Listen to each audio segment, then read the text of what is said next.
아침에 일어나니 온몸이 얼음장처럼 차가웠다. 늦은 봄에 두터운 솜니불까지 덮고 잤지만 벌써 한 달째 같은 상황이었다. 가운을 걸친 주호는 따뜻한 커피를 끓이고 토스트를 구웠다. 햇빛이 들어오는 거실 창에 앉아 커피를 마시니 조금씩 몸이 녹았다. 몸살이 유행인가? 다른 증세는 없는데 왜 이렇게 한기가 들지? 벌써 한 달이나. 주호는 햇빛이 쏟아지는 창밖을 아련히 바라보았다. 늘 보던 동네 풍경이지만 오늘따라 더 선명하고 따스해 보였다. 도시 끝 저 멀리 마치 거대한 아지랑이가 피어오르듯 흐릿한 둥근 형상이 눈에 들어왔다. 꼭 돔야구장 같네? 도시가 봉쇄되었으니 도시 바깥에 뭐가 새로 생겼는지 알게 뭐람. 주호는 그새 식어버린 커피를 넘기며 다시 한기를 느꼈다. 날은 따뜻해졌는데 왜 나만 이렇게 추운 거지? 요즘 들어 주호의 컨디션을 떨어뜨리는 건 추위뿐이 아니었다. 밤마다 반복해서 꾸는 꿈도 숙면을 방해했다. 이대로는 안 되겠어. 삶의 질이 너무 떨어진다고. 원인을 밝혀내야지. 이미 이비인후과와 내과에서는 이상이 없다는 확인을 받은 터였다. 혹시 심리적인 문제인가 의심이 된 주호는 고민 끝에 신경정신과를 찾았다. 집에서 도보로 10분 거리인 자그마한 병원이었다. 유독 얼굴이 희고 마른 낙엽같이 메마른 의사가 그를 맞았다. 계속 같은 꿈을 꾼다고요? 첫 질문을 하며 그녀는 책상 위의 안경을 코에 걸쳤다. 네, 그것 때문에 통 잠도 못 자고. 그렇군요. 혹시 최근에 추위를 느끼진 않나요? 두터운 돋보기 안경 속으로 그녀의 눈이 반짝거렸다. 맞아요. 한 달 전부터 몸에 한기가 돌아요. 하지만 체온은 정상이에요. 아마도 냉감을 느끼는 것 같네요. 냉감이요? 처음 듣는 표현에 주호의 눈이 커졌다. 네, 수술한 환자들에게 흔히 열감이 나타나는데 그 반대 경우는 냉감이라고 할 수 있겠죠? 요즘 김주호 씨와 비슷한 증상의 환자분이 많아서 제가 붙인 표현이랍니다. 그렇군요. 저 혼자만의 증상이 아니었군요. 의사는 살짝 미간을 찌푸리며 얼굴을 내밀었다. 아무래도 전염병 영향이겠지요. 몸의 면역력이 대체적으로 떨어져 있을 테니까요. 외부 스트레스가 극심한 상황이라. 전염병이라면 몇 년 전 전 세계를 휩쓸었던 세린 21을 말하는 것이다. 뉴스에 의하면 세린 21은 세계 인구의 3분의 1을 지구상에서 사라지게 했다. 해외여행이란 단어마저 사라지게 할 만큼 무서운 병이었다. 지금까지도 그 충격에서 벗어나지 못한 각 나라는 백신이 나오기 전까지 국경 통제를 유지했다. 그렇군요. 주호의 표정이 어두워졌다. 그 역시 여행을 좋아하지만 꿈도 꾸지 못했다. 그래도 우리 지역에는 꽤 오랫동안 환자가 없었으니 안심이지요. 그렇긴 했다. 이미 오래전 이곳 블루시티의 시장은 타 지역과의 왕래를 통제시켰다. 철저한 검증을 거쳐 시장의 허가를 받은 사람만 통행이 가능했다.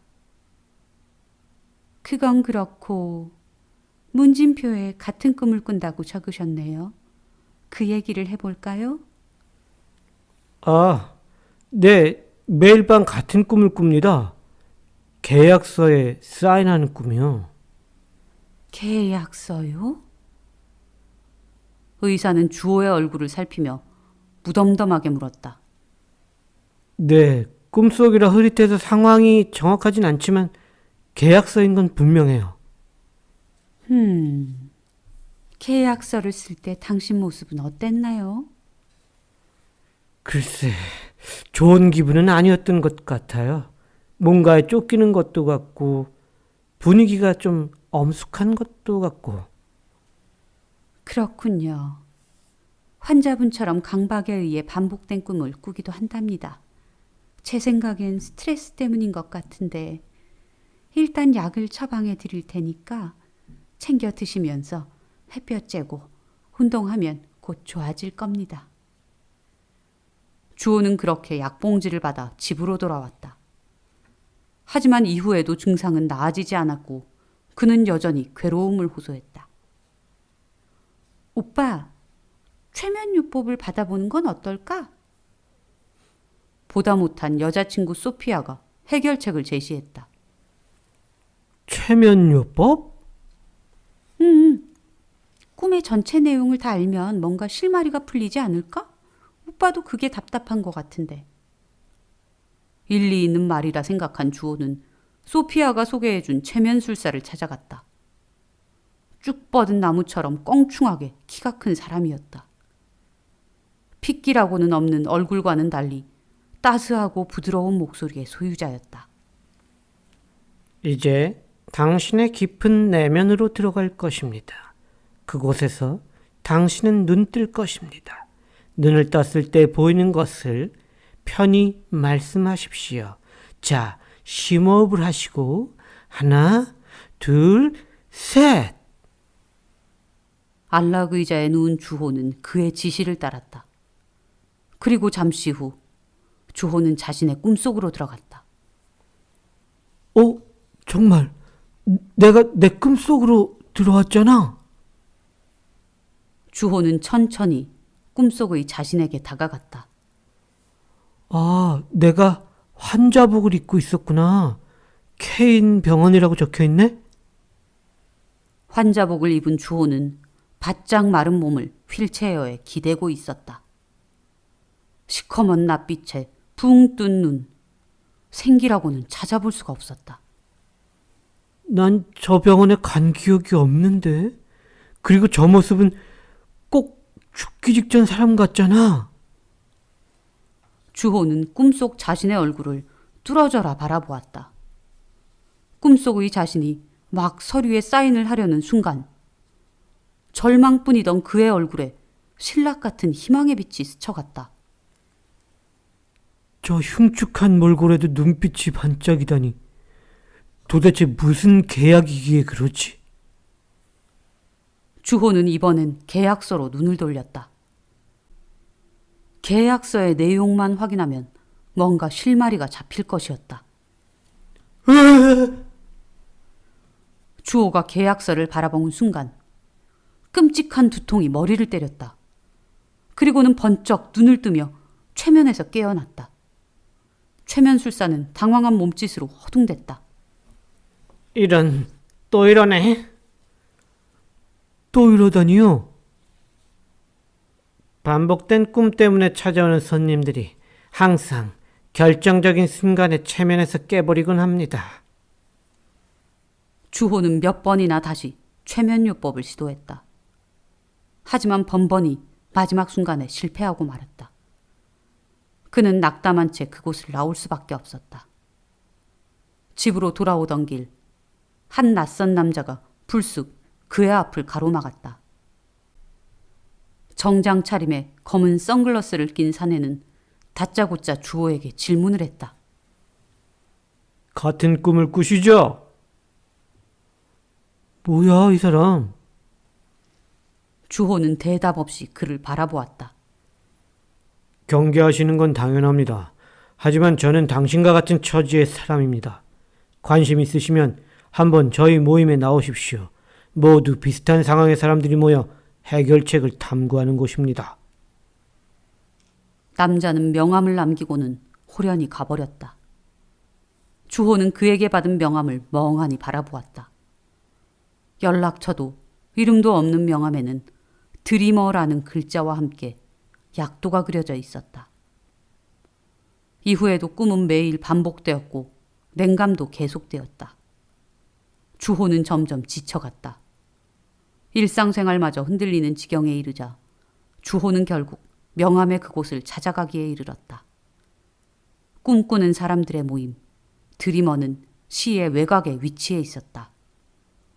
버려진 집들 사이를 한참 돌고 돌아 도착한 사무실은 무너져가는 건물의 지하였다.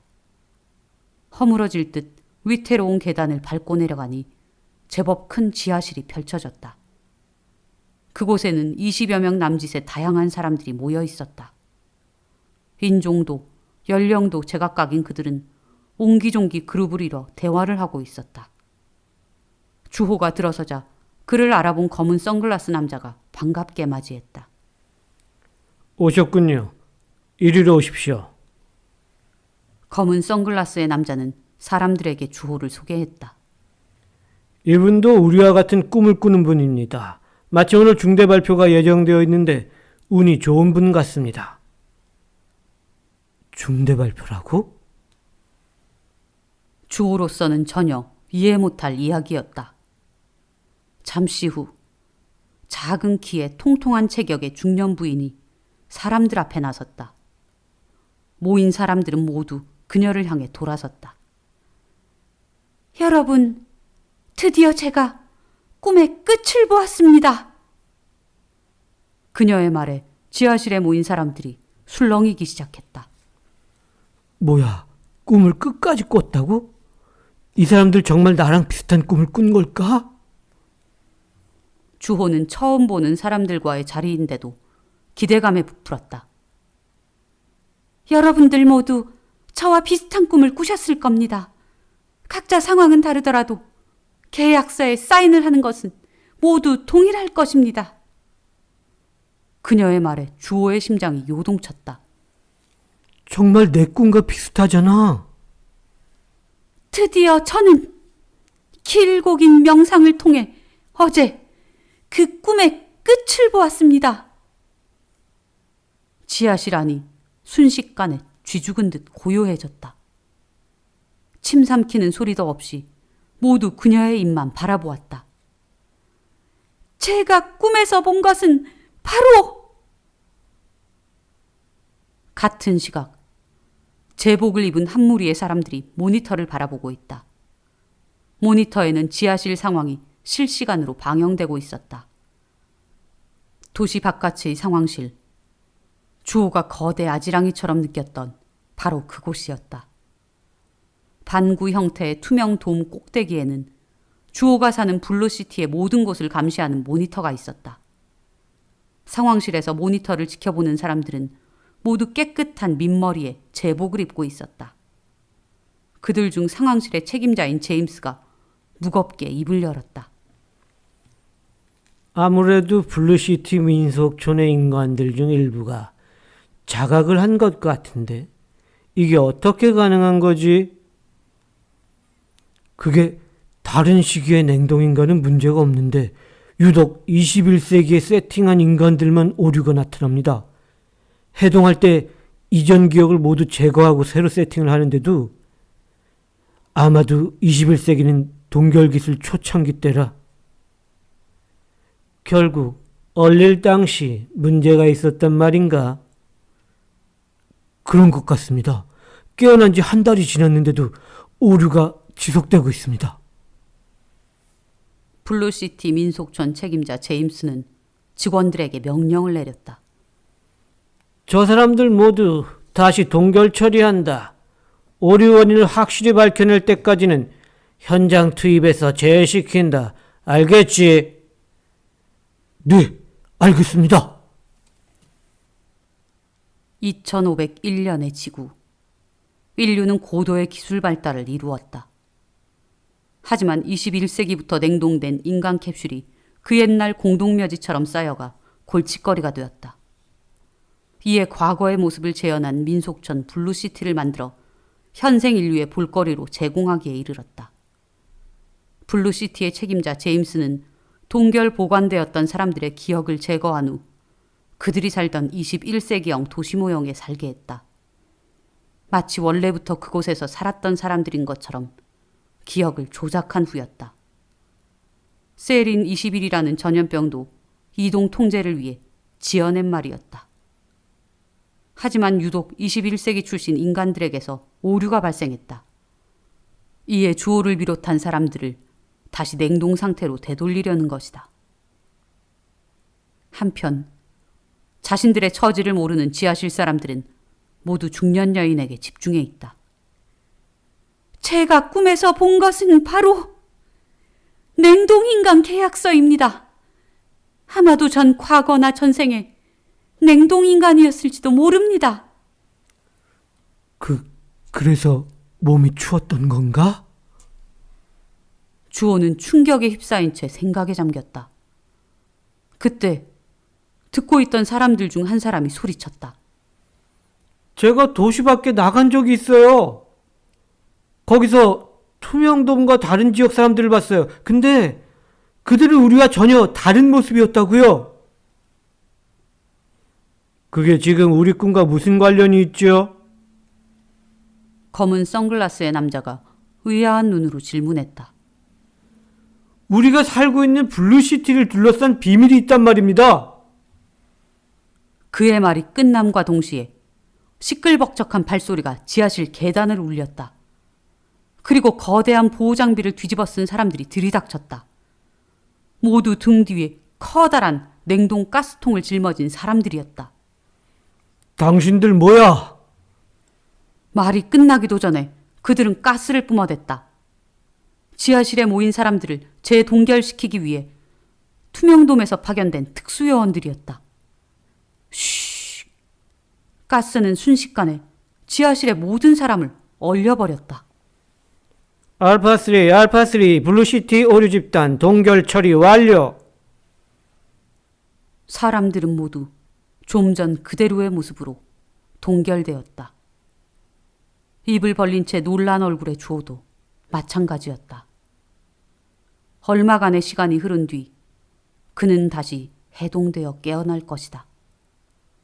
그때에도 주호는 다시 같은 꿈을 꾸게 될 것인가.